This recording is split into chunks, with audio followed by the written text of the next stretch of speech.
Hello. I am Bex Baker, your host. I am an adopter of two. I discovered very early on in our first adoption that there were no Christian podcasts set within the UK context discussing all things fostering and adoption. On this podcast, we are going to talk to people across the 4 nations of the UK about their stories in relation to all things fostering, adoption, kinship care, supported lodgings, all things vulnerable children. Every story is unique and beautiful as to how God is working in the care system across the UK. If you would like to share your story, please contact us via email or DM us on Instagram. This is Families Made Differently. Hello and welcome to Families Made Differently. We are joined today with Jo. Thank you for coming. Would you like to introduce yourself? Sure. So my name is Jo and I am married to Ryan, and we have 2 birth children and 1 foster son who is soon to be adopted son. Amazing. How did you come to be, a foster carer? Initially, on a really practical level, it was back just after the Ukrainian war broke out, and the Trust had put out a really massive advertising campaign looking for foster carers to take in some children who were refugees. So initially that was our first point of contact, to ring that number and to offer a bedroom. So that was the initial motivation, or I suppose that point at which we made contact to actually do something practical about what God had in our hearts for a long time prior to that. Mm-hmm. And so for both Ryan and I, we grew up in homes where hospitality was really significant, and having an open door to anyone was really important and was a family value in both our homes growing up. That was something that was, I suppose, just intrinsic within us in terms of a value that then as we grew up into our teens, we explored and maybe came to own for ourselves a little bit more. And for me personally, I had the privilege of journeying with a couple of charities, with Tear Fund and Abana in Bangor, who were really great at mentoring me and giving me lots of exposure, I suppose, and opportunity to travel to Uganda and Zambia, and places where poverty is really prevalent and is in your face. You can't miss it. And so I remember journaling on some of those trips that a dream and a hope of mine was to adopt two little children. At that point I hadn't met Ryan. This was something that was really just on my heart, and they gave me a really lovely opportunity to explore what the Bible had to say about worship and about justice and about how God's heart is for the poor. And as I took time in my teens to really read the Bible and to hear what God was saying about what He requires of us as our worship to Him, I couldn't ignore, the call that He has for each of us to look after the poor. And Isaiah 58 was a text that I kept returning to, and just those verses, whenever it clearly tells us what the Lord requires of us in terms of our worship, and our songs of praise are significant and important, but actually God requires so much more of us than just our singing. And in Isaiah 58 it says that He requires a fasting that looks like loosing the chains of injustice, to setting the oppressed free, to sharing our food with the hungry, and providing the poor wanderer with shelter, clothing the naked, and to not turn away from our own flesh and blood. And so for me that passage was really significant and really important, and something that I kept returning to. And so it had stayed with me. It has stayed with me from my late teens and my early 20s and on. God always burdened my heart for that stranger, that wanderer, that vulnerable person. I wanted to own my act of worships with integrity, and I wanted to sing and I wanted to praise, but I also wanted to seek justice and to play my part in fulfilling that mission where God's calling us to look after those who do not have a home. As life continued and went on, God really gave us opportunities to work. We find ourselves in a really privileged position, here in Bangor, and we have a comfortable home and resources, and so we believe that those belong to God, and actually that part of our responsibility as Christians is to share those. And so those family values are something that are really important to us, to both me and Ryan. Ryan has his own similar journey in terms of how God has spoken to him over the years and placed fostering and adoption on his heart, but it was never something that was a wrestle with us or something that was a big question. It was nearly something that, well, of course, this is something that we would do as a family, and it was more a case of when rather than if. And for us, the big challenge whenever we read the Bible and consider how God has blessed us with the home that he has and the resources he's given us is, well, are we called not to foster? Are we called not to adopt? And I know for some of us that is the case because of family circumstances or because of a unique calling that God has placed in our lives. But I think that if we frame the question that way, then there's a deeper sense of challenge, to us to really consider God's heart and what he is calling all of us to through his word. The answer to that question is, well, no, he's not calling us to adopt or to foster. Then how do we play our part? How can we support those that do, or what other ways are we going to fulfill that call and commission and challenge that is laid out specifically in Isaiah 58 but runs through the whole of the Bible? So that's how we came to choose to foster. Amazing. And how did that shift into adoption? So whenever we were going through the assessment process for fostering, they ask to try and evaluate and to measure your motivations. One of the questions was, on a scale of 0 to 10, how greatly motivated are you by the sense that you would like to adopt? And so we circled 5. We were right in the middle with that because we wanted to open our home as foster carers. But if it turned out that whoever came needed permanence, then we were willing to be considered and to offer that forever home. So we were open in terms of that was what we wanted to offer, but certainly as we progressed through the assessment, we were approved for short term. It had been recommended to us and we had decided together that respite was probably how we should start, to dip our toe in the water, to get familiar, to see how it worked for us as an entire family. So you started with respite. How did that progress to where you are now? So we didn't actually ever become respite foster carers. It never happened. So we had agreed to take a little 18-month-old every other weekend for respite, and the hope was that in providing that support that this little one would be able to remain with a kinship carer, and it was to relieve her of that responsibility just for a weekend. And then as we were expecting that little one, we got a phone call about little Noah, who's with us now, and he had become an emergency priority for the trust, and so unfortunately then the respite was taken away from that little one because they needed somebody for Noah at that stage as an emergency. And so we probably considered it for about 5 minutes because when we heard his story and the social worker shared a little bit and said, would you be willing to take him? And I said, look, let me phone Ryan was at work. We must have talked about it for 5 minutes at the most, and then I phoned him back and said yes, and they quickly said thank you and he will be with you by 4 o'clock this afternoon. Wow. Yeah. Quick turnaround. Quick turnaround. Yes, I think it was around lunchtime. The kids certainly weren't here, so we picked them up from school and got ready. Great. So we have no experience of respite care at all. Yeah, that's fair. How did your kids find it? Initially, whenever we were going through the assessment process, Isaac was 4, and so a 4-year-old just tells you how it is, and so he had lots of questions for the social worker. He had his own concerns and he voiced those really well. Great. I know, and that was really good and really healthy, and he had very practical concerns, about sharing toys and about what that would look like for him.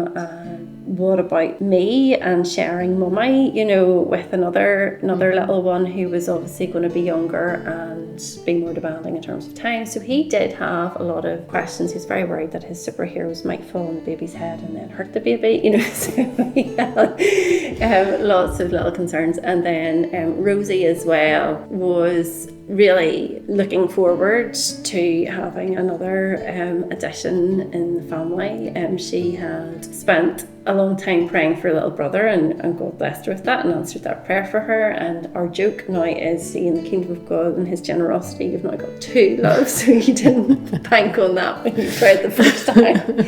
But she was really looking forward to it, and she was very sensible and very practical as well, wanting to get organised and prepared. But she was excited about the opportunity and was going to take her role very seriously in that, you know. So, and then on the day, whenever we got that phone call, there was actually a weather warning. It was March, but there was a weather warning, and so everybody was told to go home early from work and school and things.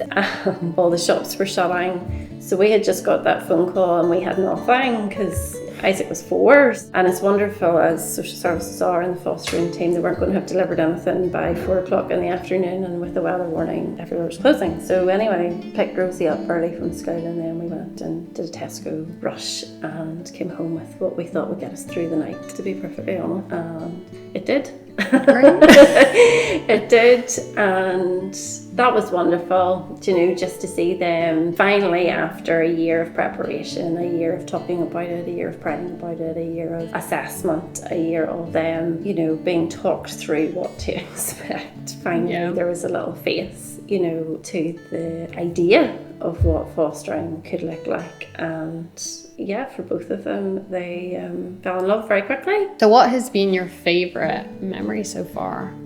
Definitely one of the favourite memories was when Noah arrived. Do you know, that was really special, and just the moment whenever you hear about this little life, you know, on the other end of the phone, and then he comes as a little bundle, you know, was really special. And yeah, that was wonderful, and it was lovely to see Rosie and Isaac just embrace him and just ready to shower him in love. So that was a beautiful moment and a wonderful memory to have, because then it was whenever we were moving forward to be assessed then for adoption. So he arrived as a foster child, and we then moved to apply to become his adoptive parents probably about 18 months, 2 years later. So why did you decide to adopt him?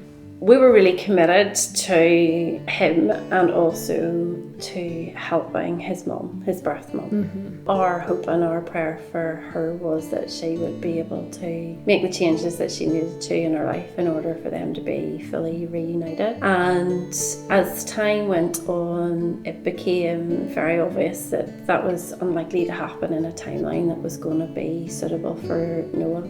And we did not want, I mean, he's very, you know, he captured all of our hearts very quickly. He became part of the family very quickly, and certainly I think it was just about a week later, you know, the question from Isaac, who I'm pretty sure was 5 by now, was, you know, can Noah stay, Mummy? You know, can Noah stay? So obviously at that stage that wasn't on the table, you know, and so my response to that was, if that's on your heart, Isaac, you can pray about that. He did do that for a long time. When it became obvious that she wasn't going to be able to make the changes in time for Noah, then we offered to go through the process then to become adoptive parents, which was a whole other piece of assessment work. That was okay, you know, we felt we had already covered a lot of ground with the fostering, but processes require you to do another assessment, so that's okay. So by that stage it was, we'll do whatever we need to do, you know, for him. We went then on that journey, which probably took about 6 months, and part of that was a family and friends evening, which, in answer to the question about a fond memory, you know, that evening was really special for us because all of our biggest cheerleaders were in the one space here in our kitchen, you know, listening to the social worker just talk us through what it really meant in order, you know, to adopt, and the responsibility that it is for us and for them as our people, you know, and our tribe. And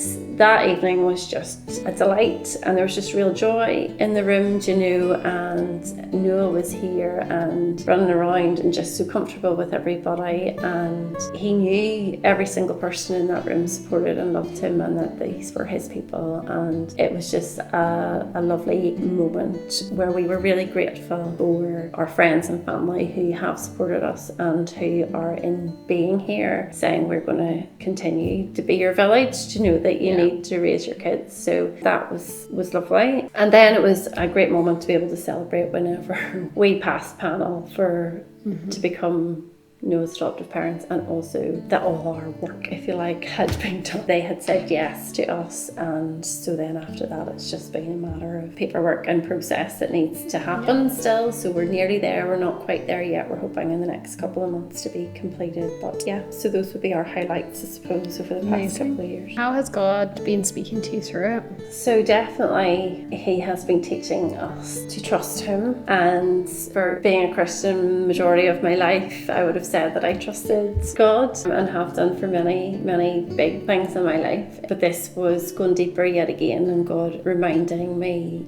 that I could trust him fully, and that is true despite the timeline or despite the seemingly roadblocks or hiccups or barriers that might come along, and the timeline is never quite the timeline, and there are delays and there are things that happen that seem to get in the way, and yet the whole time God's quiet voice was, keep trusting me for this, and he has been really faithful and really present in all of it, and really good. And also a real surprise and wonderful lesson has been just to reflect upon my status before God, that I am an adopted daughter of the King, having journeyed through this process of adoption and understanding and looking forward to the day whenever he will have our name, that his birth certificate will be remade and his old identity redacted, given even a new health and social care number. Just the transformation that takes place for him whenever it is court agreed that he becomes our son is wonderful, and privilege for us as his parents that God's entrusting us. It has been wonderful then to reflect on my identity before God, because isn't that what he has done for me? That has been a real revelation, and adoption isn't just a legal process, but one that transforms identity, one that reshapes futures, and one that redefines that sense of belonging. And I think that this journey has really taught me that. Whenever we made the decision and said yes, we want to adopt him, in that moment we're committing ourselves to him, and we're saying that you belong here forever and you're ours. Christ says that to me: you belong with me forever and you're mine. And the inheritance that Noah automatically has a right to, because he becomes our son, not because he has earned it or because he can do anything to get it or earn it or work for it. He can't. He's only 3. It's an amazing parallel for me again, just that actually there's nothing I have done to earn his grace or his love, and there's nothing that I can do. He says that I am his and he is mine, and that is because I am his daughter, and that's been an incredible revelation which surprised me, because again, I've been a Christian for a really long time, and these are like basic truths that you think you know really well, and then God just reveals it to you in a different way, and you think, wow, this is amazing. I actually love that so much. Thanks for sharing that. What has been your greatest challenge so far in your adoption and fostering journey? So the greatest challenge certainly initially was leading our children into risk. At the beginning, the risk was all on us, if you like, because we were opening up our home and welcoming a little one who we had fully prepared to hopefully send home, but the timeline of that, or what that would look like, we had no concept of, or no idea. Nobody could commit, obviously, due to the circumstances to that. Initially, whenever we chose respite, we thought, we're kind of limiting the risk here for Rosie and Isaac, and that felt quite safe. And then whenever we took the phone call about Noah, that risk changed, because we were then going to welcome him with a completely unknown story in terms of how this was going to unravel or where this would end up. And we were asking a lot, it felt, of both of them being so young. We needed to trust God for them, that he would help us lead them wisely, parent them well, and that he would keep them as much as he would provide for Noah in that. And so that felt like a real challenge, and that question was asked of me, you know, at times from people, and from people who thought that they could never do that to their children. As someone who experienced significant traumatic loss as a young adult, knowing what that can look like, I felt a weight with that. I could be leading my children into experiencing significant loss prematurely in life. And so that was something that weighed heavy, and something that was a wrestle with God, and something that was a real test of our faith, that we were going to lead our children into this risk, and that actually that then requires us to trust, like you said, to know God all the more, and to remember that He holds them and that they are His, and that He will work all this together for their good. And so that was something that we were committed to, but something that was hard. Yeah. Something that was hard to do. And the other thing that was difficult was sticking with the process and being faithful to what we had committed to do for Noah, despite at times feeling like this doesn't have his best interests at heart. And so there was times that we were maybe expected to do something with him, or that if it was our choice we wouldn't have put him in that position, but it wasn't. And so that's what the partnership with the trust looks like, you know, because they hold the parental responsibility and we are the carers, and it is a joint responsibility in that sense, and they make the decision, and sometimes can understand them and sometimes you can't.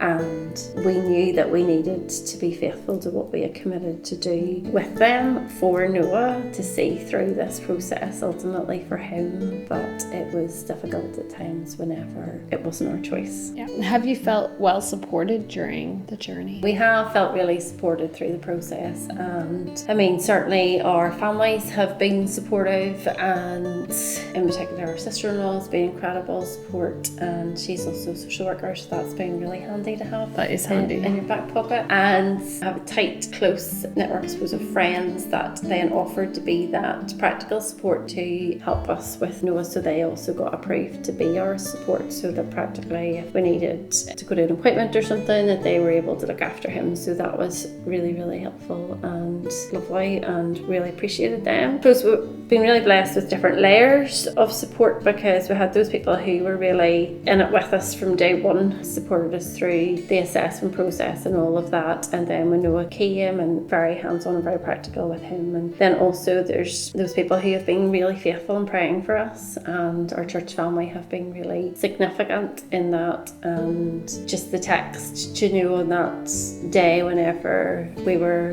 having contact time, you know, just to say like I'm praying for you, that has been really powerful and has meant an awful lot. And also Jess McCartney from Home for Good has been a wonderful support, somebody who has been at the end of the phone or the email when I've had a question that been bothering me, or just to say like, this feels hard, can you pray with me about it? And I've yet to actually meet her in person, and we've had many a conversation. Yeah, our Home for Good support person I have never met in person either. So funny, isn't They're it? so good at praying though. They are awesome. They really are. And I have to say that I couldn't speak more highly of her. She's just been incredible, just such a champion, you know, and there's been some words that she's spoken to me that I've really held on to, and she probably doesn't even realise that, you know, but God has really used her, and we've been very, very grateful for her. Lots of layers there, from people who have been right in the mess to people praying from a distance, but being very grateful for them all. And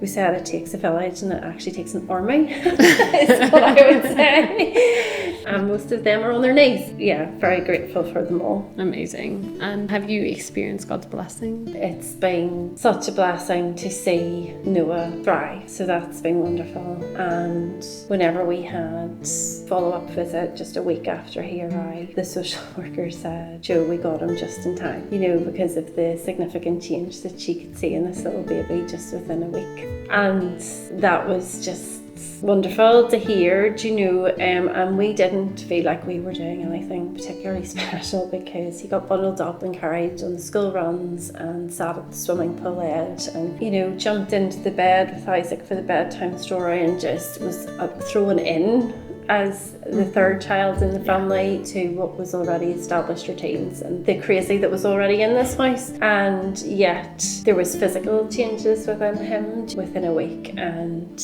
we heard his voice for the first time, which was really lovely and a really special moment. And God has answered many prayers for Noah, for us, just in terms of his development. And yeah, it's been really wonderful to play a small part in what God is doing with him and in him and for him. And it's been lovely to have the privilege of leading our children, as much as it's a challenge, in risk, to encourage them to be bold with their expectations of what God can do, and to pray the big prayers and to not be afraid of that, to be patient and wait, and to just grow in their understanding around how God answers differently maybe to what we expect, and to keep trusting him anyway. And so it's been a real privilege and a real blessing to just be able to journey that with them, and just wonderful as well, the layer of chaos that a little toddler then brings, and how actually they change the atmosphere in rooms because of the joy that's within them. And so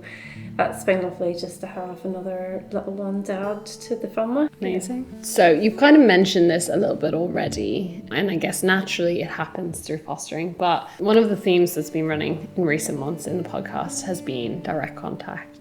I assume it's been part of your story, but in what capacity is it part of your story, especially now maybe stepping into adoption out of fostering? So initially it was 3 times a week. When Noah arrived, he was just 3 months old, so the hope was, that 3 times a week would be beneficial for both birth mum and him. That was an opportunity for birth mum for 3 months, and then that reduced down to once a week, and it remained at once a week until Noah's freeing order. So that was okay. a couple of Can years. I pause you there? Yeah. What is a freeing order? Oh gosh, I don't know if I'm qualified to answer that question. I probably should know better.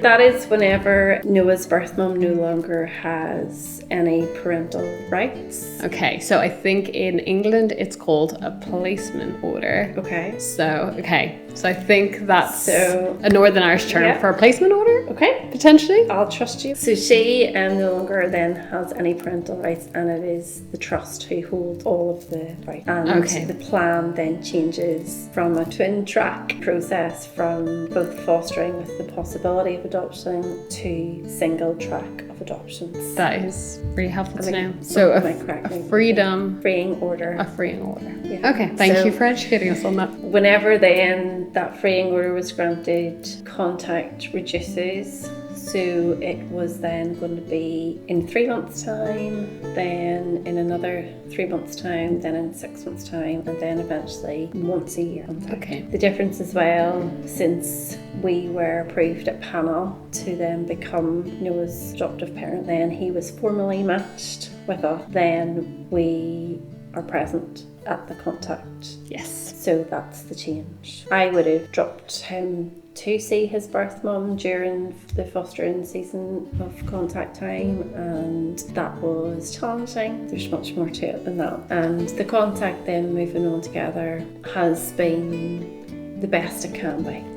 I suppose. Yeah. And so as going forward, you're still remaining with direct contact, but once a year? Once a year. Mm-hmm. Okay. Yeah. And that will evolve or change as much as it needs to, according to Noah's needs and desires as time goes on. But the research and evidence shows that those children that know who they are, know their heritage and their roots, can manage and be more resilient in the future. So we are banking on that. I love that someone else is coming on the podcast and saying that. I feel like I say it almost every month. Research suggests that. I know it does. In the moment when it's really hard, you're going, really? But, yes, it does. And, we've got to be faithful to that. And it's important for Noah that actually, as he grows, that he understands that we have given every opportunity for their relationship. And actually, the hope here is that her life will be redeemed as much as his. And so we have to be careful to honour her in that as much as Noah. And that's really hard, knowing what went on there. I can just tell you it does get easier. That's good. That's good. Well, That's what I found anyway. And I think you being in contact will also make it easier, because then your relationship with her establishes. That's what we found. Yeah, I hope That so. has definitely. Yeah, and we have a good relationship, with her. And as much as we could, she knew that we were supportive of her. So she did know that. She spoke very kindly and highly of us in terms of her desire, knowing that this was a decision that was being then taken out of her hands, that her preference was that he would come here. So actually that's a real blessing. Yeah, and such an affirmation as well to what you'd put so many hours of love into. Totally. Yeah. Amazing. Okay, what advice would you give to someone starting their journey into fostering or adoption? I'm pretty sure Home for Good have a course, right? So I don't know what it's called. The Foundations course. Right, sounds good. And I know the trust, I think theirs is called First Foundations. Those are available in terms of opportunities to gather information and to listen to other people who know more about it and to hear stories. And I would definitely encourage people to do a bit of research and to see, and I would also encourage them to reflect in terms of their motivation. Do you know, what is it that's motivating them, why? And I think once you have a clear understanding of that, then that gives you the tenacity, that you need to see through the process. And also then as you're kind of investigating and researching, then it will highlight maybe things that you either need to change or prepare or think about in order to welcome a new little one or big one into your home. So I think that would be really wise and good place to start, and to build in some people who can pray for you and with you as you explore, and who will be committed to journeying that through. Amazing. Well, that is the end of my questions. Is there anything else you'd like to add before we finish? No, not at all. No, thank you so much for having me. Thank you for giving me the opportunity to share, and it's a real privilege, I would say. It's a real honour, and we are all the better for having Noah in our family. Amazing. And thank you so much for sharing your story. Please make sure that you follow us on Instagram and turn on your notifications wherever you listen to your podcasts. Families Made Differently releases a new episode on the first Friday of each month at 9 a.m. Please comment on the podcast or slide into our DMs with your favourite bits, what inspired you, any questions you have, or if you too would like to be involved. We really appreciate your listening ears and continued support. This was Families Made Differently, the podcast designed to share stories from Christians in the UK whose lives and families have been shaped by fostering and adoption.